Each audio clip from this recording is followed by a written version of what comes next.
Welcome to the 2012 Common Cause Georgia Democracy Awards. Each year, Common Cause Georgia recognizes individuals who work to better our democracy in our state. They do this through their work as citizen activists, public officials, and members of the media. This year, we're honoring some of those who have made a real difference here at Atlanta Public Schools, at Atlanta City Hall, and at the Georgia State Capitol. We're honoring 17 individuals, and yes, even to us that number sounds a little high. But after watching this video and hearing their stories, I challenge anyone to find one person we can take off that list. We're bringing together people from different ends of the political spectrum, with some in the middle. And I doubt you will agree with every issue any one awardee supports, and you may not agree with any of their issues, with the exception of those we're honoring them for tonight. All of us have come together for our common cause, ethics reform and better government. So now I'd like a couple of board members to help introduce tonight's awardees.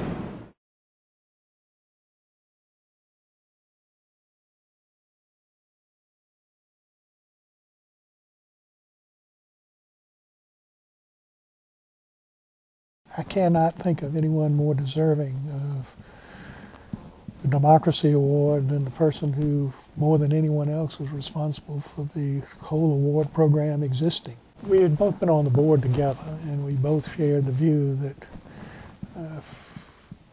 the organization needed to undergo a revitalization. It needed to reach out across party lines much more than it was previously. Bill was very instrumental in bringing on board Republican members of the board, particularly, to try to emphasize that Common Cause is, in fact, a nonpartisan organization. I joined the Common Cause board, I think it was around 1998. In 2002, when our other executive director before me had left, I stepped up and said, I'll do the job. I began to do some things that allowed the organization to grow. Recruiting a strong board that could raise the money we needed to have a real office and a real staff. Getting a broader board across the spectrum of politics was important. I initiated some things in that area. And so I really felt we could build something here in Georgia that could make a difference in the political process. And I bought into that, and I basically became a full-time job after a while. And when I decided to step down and hand it off, I did so with the knowledge that we had come a long way and really had a seat at the table in the Georgia political game. I think that the two things I'm most proud of occurred earlier in my tenure, and the first one was when we were successful at influencing the establishment of the Atlanta City Ethics Board in 2002 under recently elected Shirley Franklin's administration. And the second thing was when Sonny Perdue was elected in 2002, he also brought us in to help structure a very aggressive ethics reform package, which it took a couple of years to pass, but in 2005 we had a big step forward at the state level as well. My motivation for getting involved in this kind of work really stems from the fact that it's not so important who we elect, but how they behave in office once they're elected. Tonight we have honored four in particular: Josh McKoon and Jason Carter and Tommy Smith for their work in the General Assembly, and for me, Felicia Moore for her courage in working with the Atlanta City Council. All four of these were strong, powerful public officials who stood up for what was right against the leadership of their own organizations. That takes a lot of courage, and they're deserving of our honor tonight. I suppose I got more compliments on that particular bill than anything I've introduced or supported during the 34 years I've been up here. I believe that that server at the Waffle House, or that fellow out there on the tractor doing farming, or the businessman, or the laborer, or the person that's getting child support, or any average person should be able to pick up that phone and have more influence on the legislator than special interests have. If there is a strong enough uprising among their constituents, it will drown out the voice of the special interest. I vision a time when the various states will look to Georgia as an example of how to return government to the people and away from the special interests. The people can silence the special interest. We will see action this year on this very issue for the first time ever.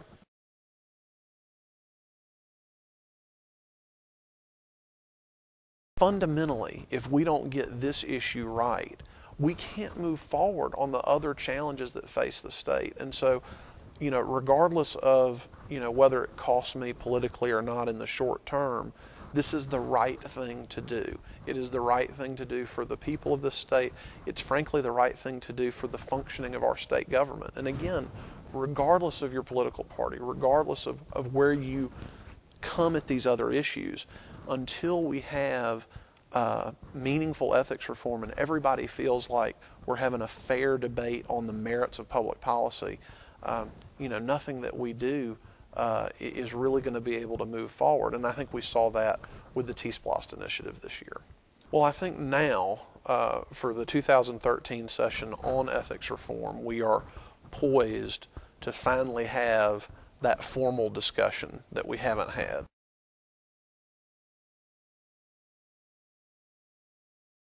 Ethics is important to me as a person because of the way I was brought up and because of my family name and the things that I hold dear. For me personally, ethics and honesty and those issues have always been a part of my legacy, my historical heritage, all of it.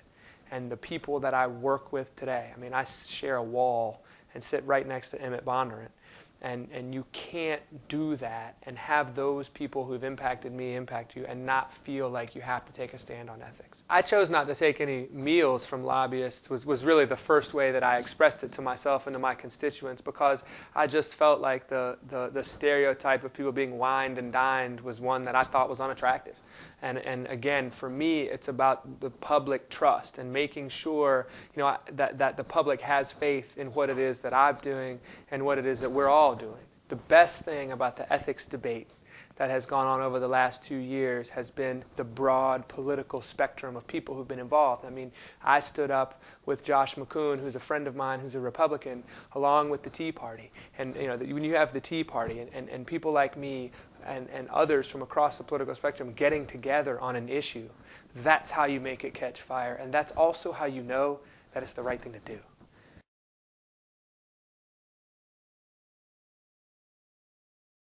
I vote no for many reasons, but mostly it ends up being because of the lack of information that you need as an elected official to really make those decisions on behalf of the city. For me, it's the rushing and the non-vetting, and I tend to have experience around here when things are rushed. They're rushed for reasons, and usually because they don't want you to be able to really look at the details. And I'm a detail person, and I think in something as major as this procurement was and is, that it should have had every bit of vetting that it could have, so when we did move forward, that we moved forward in a good manner. Stand up for what's right, even if you're standing alone.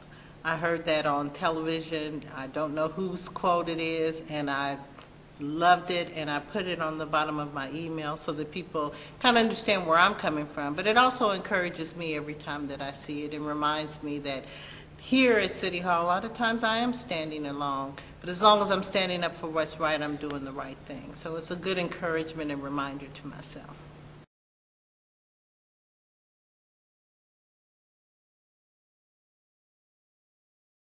Common Cause Georgia could not stand alone in their ethics fight. And so we partnered last year with the Ethics Alliance, and we have 5 very strong partners. These 5 women work long hours, they work weekends, they do not get paid for this work. This is out of their passion. We're volunteer. I have spent probably 20 to 30 hours per week since 2009 volunteering my time. I want the next generations of Georgia to be proud of their government, to be proud of their legislators, because they're governing in an ethical manner. They can tell us no one time, but we're not going to just turn turn around and walk away. We're going to keep coming back. We're like the Terminators. We're the ethics Terminators. We're going to keep coming back, and we're going to keep coming back, and we're going to keep coming back, and we're not going to stop. You may say no one time, but the way we look at it, we get the grassroots behind us. We take our message to the people, and you can't say no forever, or you're putting your elective position in peril. We actually end up paying to do this because we pay gas money to drive to and from the state legislature. We pay airplane fares to fly to and from the Washington, D.C. We pay for a lot, and we do this because we care. When legislators make statements like people are not talking about ethics or those issues are not important to them, I'm not sure what people they're talking to, because the vast majority of people that we talk to, that we deal with, that are our constituents, and constituents from both sides of the aisle, Republicans and Democrats, they care about ethics. Trust in government is probably the driving issue right now that keeps the Tea Party such an important figure in conservative politics and in politics in general, because we are willing to address that issue, and we are willing to get outside our comfort zone, to reach across the aisle, and to find common ground with others that feel the same way. And as a result, I think that we've been very successful in driving ethics reforms, working with Common Cause and other groups here in Georgia. I think it's just because I care about people, and I care that what our mission is that we will inform the citizens so that they can make really good decisions when they go to the polls, and also in the way they conduct their life in the political realm. And someone needs to be out there and leading it, and I'm not saying that I'm the only one that can do it, but I feel good about doing it. And so it's something that I like to do. I like to be able to be in that position of being a volunteer. One of the principles of the League is that we have fair, open, and transparent government. And this ethical issue, we're talking about legislative neglect in our state, one of 3 states that doesn't have any type of a cap. So it wasn't a hard bandwagon to get on. Pat Tippett and I are a team. We started Georgia Conservatives in Action about 5 years ago. We work together, always have, always will. We're very compatible. We're united as one. This has been an amazing experience. It really has. In working on both sides of the aisle with Democrats and Republicans. In fact, in all my 25 years, I've never had an experience where we had so many not necessarily legislators, but groups of people that have come together for one common cause, and that is to get ethics reform in the state of Georgia. The bottom line is, if I can be effective and Pat can be effective, there is no excuse. There is not one excuse for any person. I never graduated from high school. I can't spell. I'm not rich, and I'm not really pretty. But yet at the same time, I am able to come to the Capitol and make a difference, and you can too.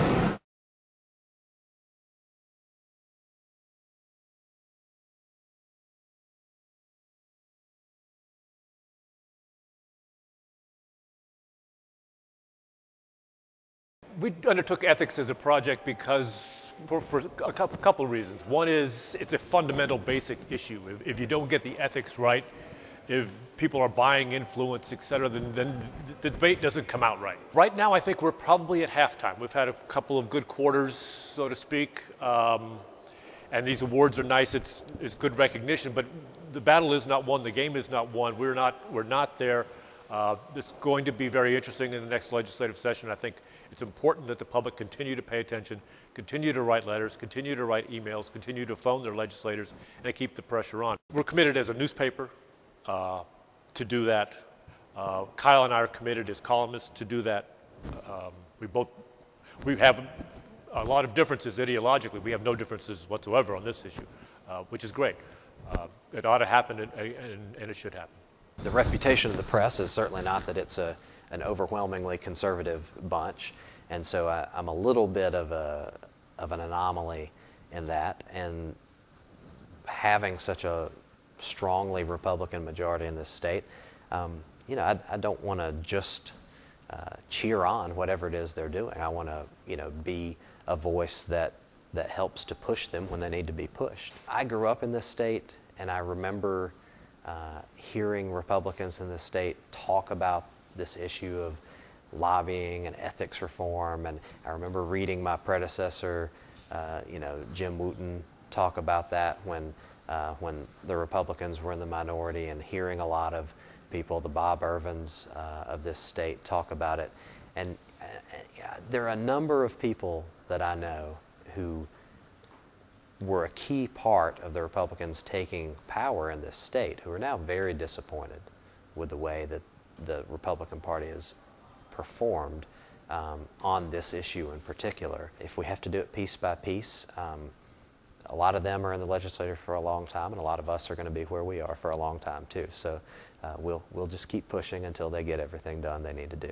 When it comes to you know, our lack of ethics laws in Georgia, that's just, to me, it's just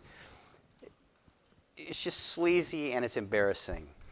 And they can be so much better than they are. I felt like we were all sort of on the same page because, you know, Kyle and Jay are kind of, you know, left and right, and in this case, we all were able to kind of work together, and it was great. I mean, you know, the country is so polarized. It's nice that there are certain issues that we all realize, hey, this has got to change. There are some issues where people are really against my cartoons. They just are really, they're really ticked off.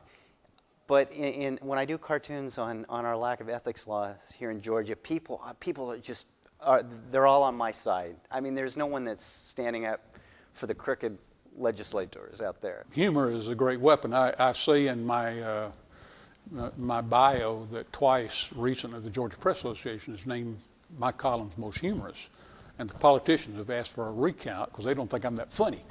But the humor is a great way to make your point. I think lobbying is a fair, critical part of our democracy, but it's how we do it, and it's sort of skewed against what I think of the common people.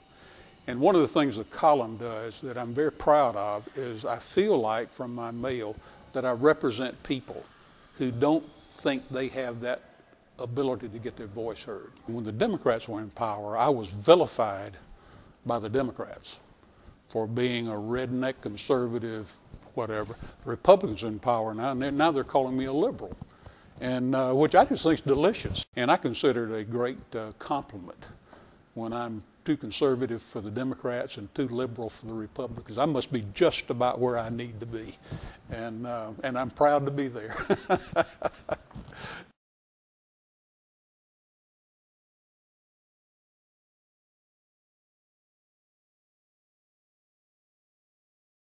I live in the city, and I have 2 kids in the school system. And what happened to our community in the school system over the past couple of years was very unfortunate. But I'm so thankful that we've got people out there who looked into the matter and uncovered the truth. I went from kindergarten halfway through the 9th grade in the Atlanta public school system. The impact on us of the investigation, and I think I can speak for Bob Wilson and Richard Hyde, was principally one of sadness. The children were the victims in all of this. And these were not just average children, they were the most vulnerable children in the state of Georgia. Second was the tragedy of many of the teachers who were being forced to cheat. And that didn't take away the wrong that they had done, but they were wronged themselves because they were being forced into this posture. And most of them you could profile by saying they were single moms who had no other source of income, and they were in a terrible, terrible situation. I could tell you stories about them that would almost bring you to tears. So very, very sad and memorable. I can remember their names, I remember where they taught and the stories they told, and I won't forget that. I had one teacher tell me, "Mr. Bowers, you know what I do all day? I comb hair, I brush teeth, I try to make sure that my third graders have something to wear, some place to go at night after school, and yes, I cheated, and this is a big joke, but I had no choice." Now, that's a sad story, but I will never, ever, ever, ever forget that story. And that, to me, is what I will remember most about the Atlanta Public School investigation. And that's a tragedy. And the little children in her class are part of that tragedy. The overriding consuming aspect of that year was the Atlanta Public Education investigation, and it was consuming. I mean, we literally had very little else in our lives during that year because it was totally consuming. Between our two law firms, we had 11 people pretty much dedicated full-time, including ourselves, to the investigation. We had several people from the Fulton County District Attorney's Office, several people from the Inspector General's Office for the state of Georgia, and then at one time we had 50 agents from the GBI in the initial phases. And during that time, we were pushing 65 to 70 people at any one time working on the investigation. We interviewed, in the end, well over 2,200 people.